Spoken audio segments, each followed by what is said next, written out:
मैं रामलाल हूं, मुझे अगर श्यामलाल की जरूरत पड़ती है अपने धंधे में, श्यामलाल को किसकी जरूरत पड़ती है वो ढूंढो। आपको जिसकी जरूरत पड़ती है उसको किसकी जरूरत पड़ती है वो ढूंढो।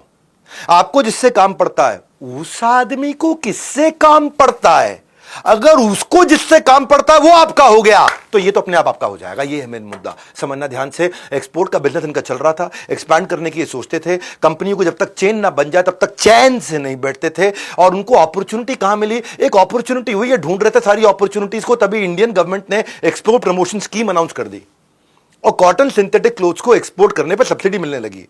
बड़े बड़े ब्रांड्स उस समय एक्सपोर्ट किया करते थे। गवर्नमेंट चाहती थी एक्सपोर्ट करो ताकि डॉलर आए और भारत की इकोनॉमी स्टेबल हो जाए।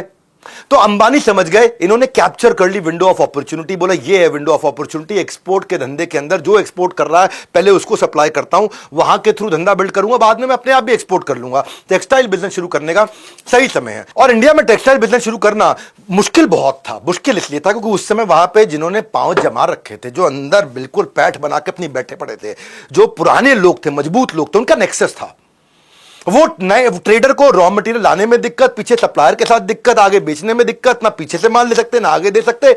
एक आपस में उनका बुना हुआ नेक्सस था। अब मार्केट में एंटर करने के लिए कनेक्शन चाहिए और धीरू भाई कनेक्शन बनाने में माहिर थे। इनके पास फाइनेंशियल कैपिटल नहीं थी पर नेटवर्क बनाने की कैपिटल तो थी ना इनके पास में। नेटवर्क किसके साथ बनाना, हर एक के साथ नहीं बनाना, सही आदमी के साथ बनाना। अंबानी उस समय यमन में काम कर चुके थे, मिडिल ईस्ट को समझते थे, थोड़ा सेंट्रल एशिया को भी समझते थे। अंबानी समझते थे कि वहां टेक्सटाइल कंपनी कैसे काम करती है। तो उन्होंने क्या किया, इन्होंने देखा जो भारत के बड़े ब्रांड्स हैं वो सेंट्रल एशिया में या यमन की तरफ या मिडिल ईस्ट के और आगे जाकर के वहां पे माल एक्सपोर्ट कर रहे हैं।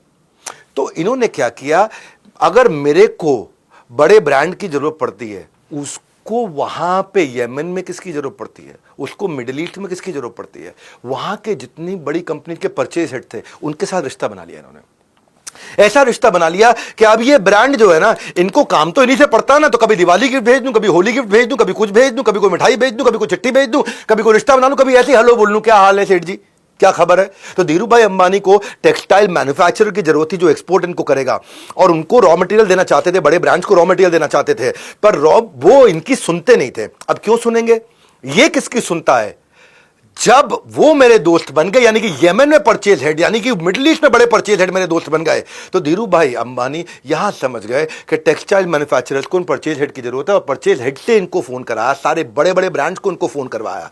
और एक ऐसा समय आया कि अब सारे के सारे रॉ मटेरियल पीछे से धीरू भाई से लेने लगे, क्योंकि आगे बेचने के लिए धीरू भाई के कनेक्शन है वहां पे। धीरू भाई इनका माल भी बिकवा रहे हैं और बाद में धीरू भाई खुद भी डायरेक्ट भी एक्सपोर्ट करेंगे। तो अगले 1 साल में ये सबसे बड़े सप्लायर बन गए।